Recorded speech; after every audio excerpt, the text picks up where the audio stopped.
You broke me down. I'm doing them, okay? But I'm doing them from the acquisition when it was like their first release. I'm not doing the ones that weren't released or owned until later. Okay, so don't get mad at me that we've missed the first few Heroes' movies. We're starting here, okay?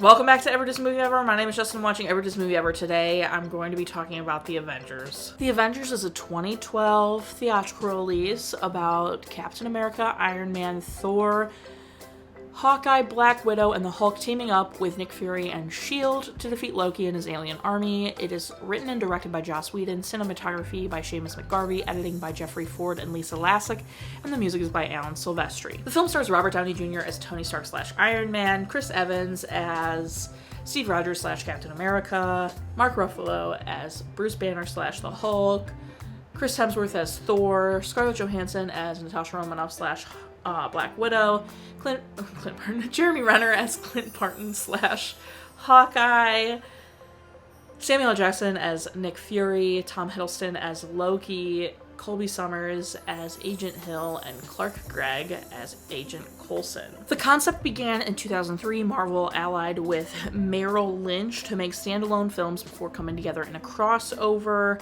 It was announced in 2005 to release in 2011, and they did have Ed Norton still on to be Banner.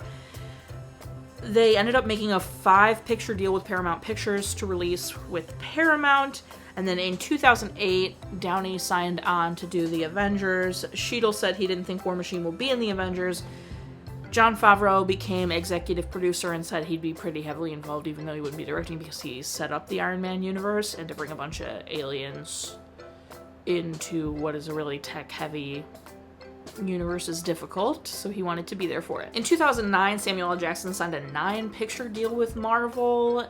Jon Favreau again brought on creatively as an executive producer. Ed Norton said he'd be interested in hearing what coming back as Bruce Banner would entail. ScarJo replaced Emily Blunt as Black Widow, and the film got pushed back to 2012, and Chris and Tom both said they would return as their respective characters. In 2010, Zach Penn finishes a rough first draft and sends it to Marvel editor-in-chief and the Avengers head comic book writer to get feedback. Joss Whedon is signed on to direct and revise the script, and Chris Evans signs a 3-picture deal to play Captain America, including the Avengers. Whedon didn't like Zach Penn's first draft. He thought it was really bad, so he wrote a 5-page treatment titled Avengers Some Assembly Required. Marvel wanted him to write and direct, so they said as long as the Avengers come together, there's some infighting, Loki's the big bad, and the film is done by May of 2012, they're on board. In his first original rundown, Whedon included the Wasp and was concerned that Britain's one character actor couldn't take on Earth's mightiest heroes, so he had added another villain. Then, when the cast was absolutely finalized, he revised the script as such. Joss Whedon fought for sole credit, did not want to share credit with Zach Penn at all. Zach Penn is on record saying he would have loved to have collaborated and worked with Whedon, but Whedon wanted it his way and he respected that. Marvel declined to bring Ed Norton back. The statement they make when they're saying they're going to bring on a different actor instead of Ed Norton is insane. I highly encourage you to go look it up and read it yourself. I'm not going to read it here, but I'll summarize it for you. Basically, they're saying, we'd like to hire an actor that plays well with others, meaning they're throwing shade at Ed Norton, saying he's not fun or nice or great to work with. Ed Norton's team came back being like, they didn't have to say that. They're rude. Ed Norton actually didn't want to keep doing it because he didn't want to be known for one thing.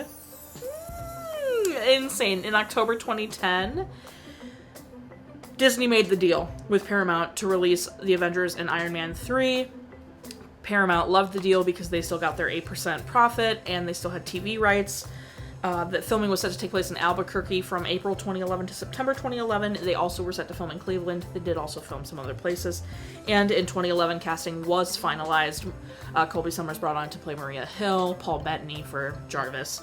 Gwyneth Paltrow was in, much to Joss Whedon's chagrin. He didn't want Gwyneth Paltrow in it, but Robert Downey Jr. would not have it. And Stellan Skarsgård to come back and be I can't remember his scientist's name, but he came back. Again, they started filming on April 25th, 2011. There was a stuntman that sustained an injury on set, but he healed up pretty quick and continued working on set. They did move to Cleveland and filmed all over Ohio. They also filmed in New York for like 2 days. The cinematographer chose a 1.85 aspect ratio so they could include the vastness and different sizes of all the heroes. They used an ARRI Alexa, a Canon EOS 5D Mark II, Canon EOS 7D, those two SLRs, an ARRI Flex 435 for the 35mm. The Canons are wild because I have a Canon 5D Mark II, so to know that some of the Avengers was shot on a camera I own is insane. When the film was first submitted to the Motion Picture Association of America, it received a R rating because of Coulson's death scene, so they had to edit it down and resubmit it to get that PG-13 rating. Whedon really wanted to include Thanos in the end, and he got the green light. So the whole reason that Thanos is kind of in that mid-credits role scene is because Joss Whedon was like, Loki couldn't have been working like solo. There needed a big plan, big bad. And so he chose Thanos. So I feel like technically we have Joss Whedon today for the Thanos arc, I guess. But crazy, absolutely insane. The shawarma scene was filmed the day after Avengers actually released. Joss Whedon was inspired by a time he filmed a really hard episode of Angel and went out with the actors afterward, and they all just kind of sat in silence and ate together because it was a hard day. So he wanted to do the same thing. They did the shawarma scene. Chris Evans had grown out a beard and gotten a buzz cut for the film he was filming at the time, Snowpiercer. And so he's wearing a prosthetic jaw and a wig, and the reason his hand is like this in the scene is because the jaw makes him look absolutely ridiculous, and then he's not eating because he couldn't eat in the prosthetic jaw. So he's just sitting there like this in shock while the rest of them are like chewing or eating because he looked totally different at the time when they filmed the scene. And then they used 2,200 visual effects from 14 different companies, and they also needed New York building permissions in order to use their likeness in the movie. Marvel did an 8-issue prelude comic book series to the film. They also announced Black Widow Strikes, a new comic book series. Captain America First Vengeance was a prequel to First Avenger, and then Avengers Assemble was the same lineup, just a different story. Video game wise, there was supposed to be a video game with the same name released at the same time, but the studios doing it ended up shutting down, so it was canceled. But then in May of 2012, they partnered with Ubisoft to create the motion controlled Avengers Battle for Earth, and then there was also a 4-chapter mobile game called Avengers Initiative released. It does have a 91% on Rotten Tomatoes consensus reading. Thanks to a script that emphasizes its heroes' humanity and a wealth of superpowered set pieces, The Avengers lives up to its hype and raises the bar for Marvel at the movies. Very well received. It was nominated for Best Visual Effects. It had a $220 million budget and made $1.52 billion in the box office. And the sequels are Age of Ultron, Infinity War, and Endgame. Great visuals. The visual effects are incredible. The cinematography is great. The obligatory group shots are always fun, always good. I have zero complaints. It's absolutely beautiful. I have never felt this way in the past when watching this movie, but I think because I sat down and was watching it with so much intention because of the project. It's long. It's a lengthy movie. It's 2 hours and some change. It's a long one, and there were a couple moments that I was like, oh, it feels a little slow right here. Like, as soon as they catch Loki and then Thor shows up, that really slows some stuff down. Love that Thor shows up. That's super fun. But it did really slow and bring the story. Like, it starts with a bang, dude, right into it. And then it just, like, comes to kind of a slow halt when Thor shows up, which is, we love Thor. That's great. Then there's another lull a little bit later. I don't remember exactly when it was, but there was another one where I was like, okay, it's slowing down again. It's good. The action sequences are edited so well. They do a great job bouncing between everybody and balancing everybody. Absolutely. But there were just a couple moments that I noticed, like, the story kind of came to a really slow, and, like, you need breaths. You need to do that, but some of it felt a little bit like, okay, we could keep moving. Music is obviously great. It's an iconic theme. Absolutely so well done by Alan Silvestri there. What I thought was interesting that was pointed out to me is that besides the Avengers and Iron Man, there's no real definitive theme for the rest of them. So, like, Thor doesn't really have like a very distinct theme. Captain America doesn't have a very distinct theme. Black Widow, Hawkeye, the Hulk, none of them have like such, you know, like Superman or Batman or Jaws or Indiana Jones or, you know, Wonder Woman. Wonder Woman's theme is pretty freaking fire now. And the new Superman's theme is also very recognizable because of Hans Zimmer. So I feel like it's interesting, and I feel like it could have been really effective to give everyone kind of their own little theme, because then like when they show up, you could sting the music, like tease the music before they show up. It could have been a really good device, but I feel like they didn't super play with it. As I said, this starts with a bang, and then there's 2.5 hours of it, which is crazy. There are so many jokes throughout the movie that are so good. They really help keep it light and fun and just really make you love the characters. Some favorites include when Black Widow is in the interview and she's like, this moron is giving me everything, and it looks like she's the one being tortured and everything. So funny, genuinely. I love that so much. Tony's freak out when he's like, his first name is Agent. That makes me laugh every time.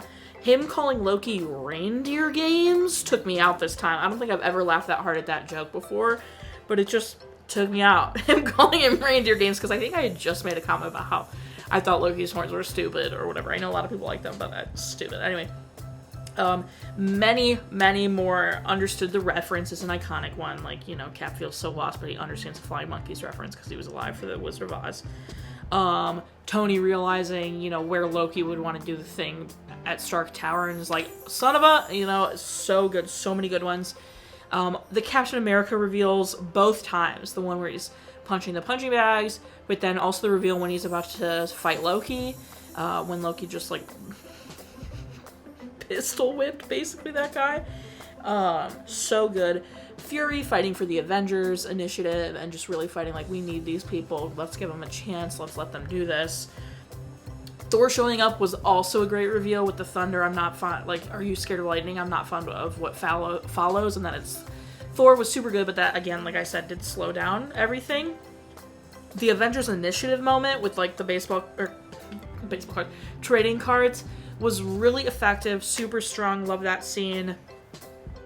The always angry scene is obviously iconic. That became, like, a huge deal for Mark Ruffalo's Hulk, obviously.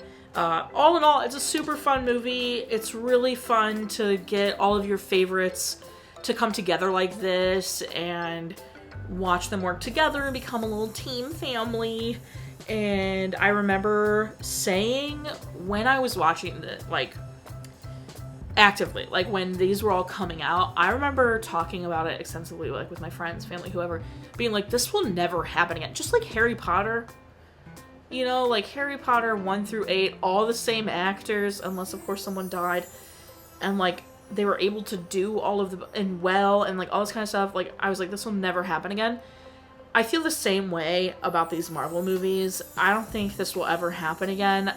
Marvel is even struggling to replicate it in their new saga. Like, after the Infinity Saga ended, they're struggling to find their feet with a new storyline and adding new heroes and all that kind of stuff. So I feel like it's just one of those things that are like, you find the right magic.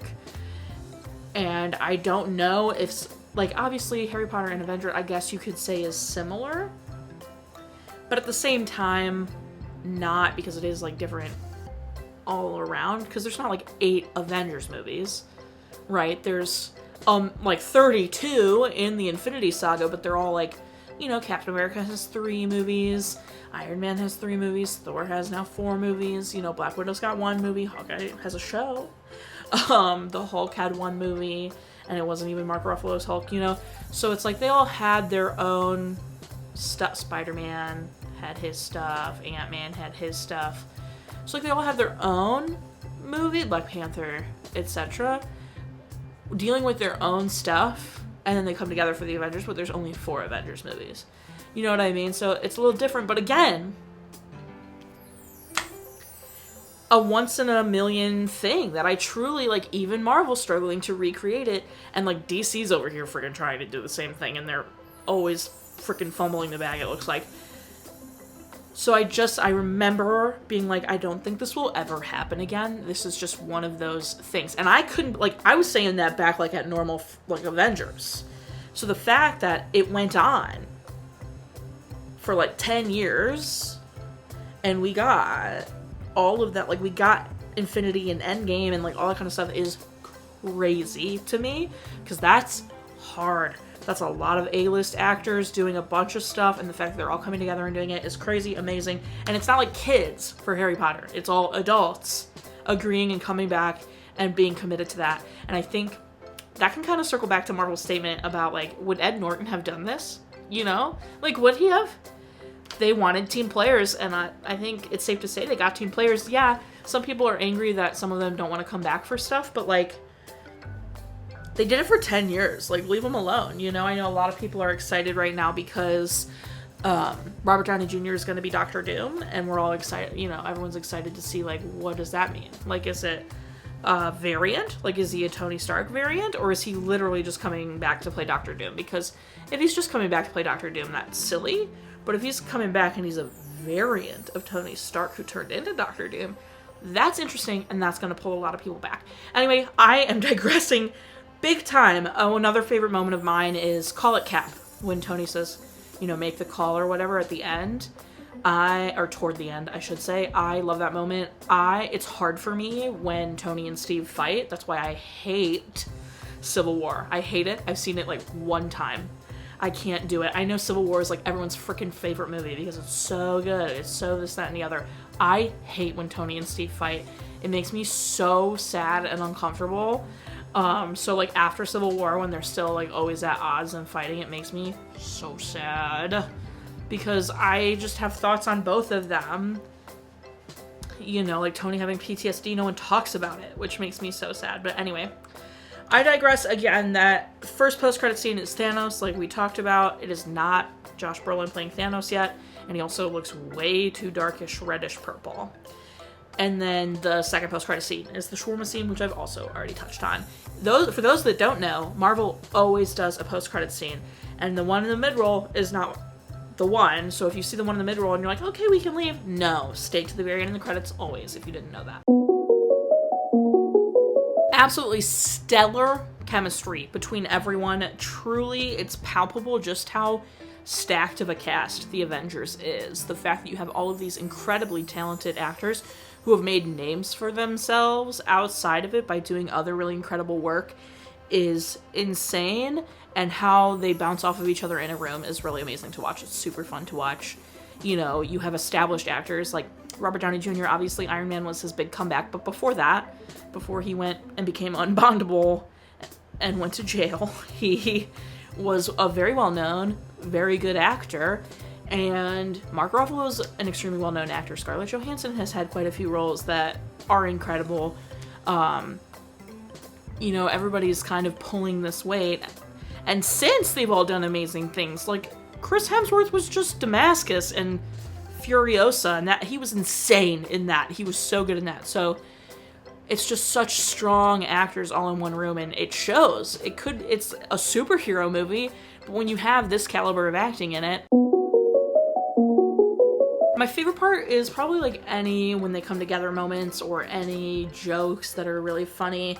I just really love all the nice stuff. My least favorite, anytime Tony and Steve fight, it really makes me sad and uncomfortable. I don't know how to explain it, but it's genuinely hard for me to watch when they do that, so I'm not looking forward to the future of having to watch Civil War again for this, because I will probably, I hate it. I don't think you understand how much I hate that.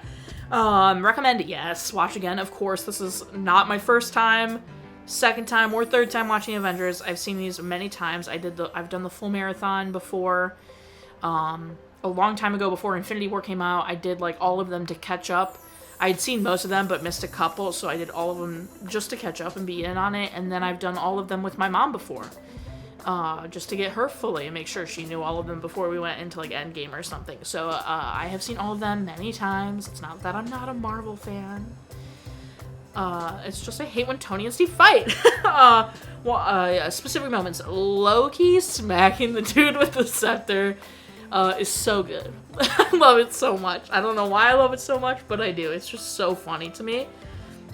It's just fun. I definitely recommend. They definitely had gotten the superhero template down, and they were really thriving with it, and they did something unbelievable with the run they did from Iron Man 1 until Endgame. Or I guess No Way Home, because that's really the end of that, is crazy. I'm really proud of them.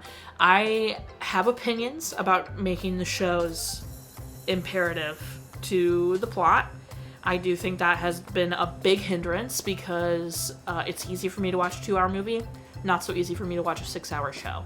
I have seen WandaVision, The Falcon and the Winter Soldier, and Loki. I have seen no other show because it's hard for me to sit down and do that when I'm doing all of these and have 2 jobs and all that good stuff. So I do think a big thing has been making the shows part of the main plot. I think those should have just been side things. Because, like, everything that's going on, like, I haven't seen Eternals. I haven't seen Thor Love and Thunder. I don't even know what's come out recently. But I just went and saw Deadpool and Wolverine. And they have stuff from the TVA in there, which is what's established in Loki. And I was like, if I haven't seen Loki, the TV show, I'd be so lost right now. And so I do think they need to maybe rein that in and stop doing shows as part of the main plot. That's my 2 cents. If you don't agree with me, that's fine, because you love all the shows. That's great. I love that. Anyway, my gosh, I've digressed a ton in this. It's really fun. Love the Avengers.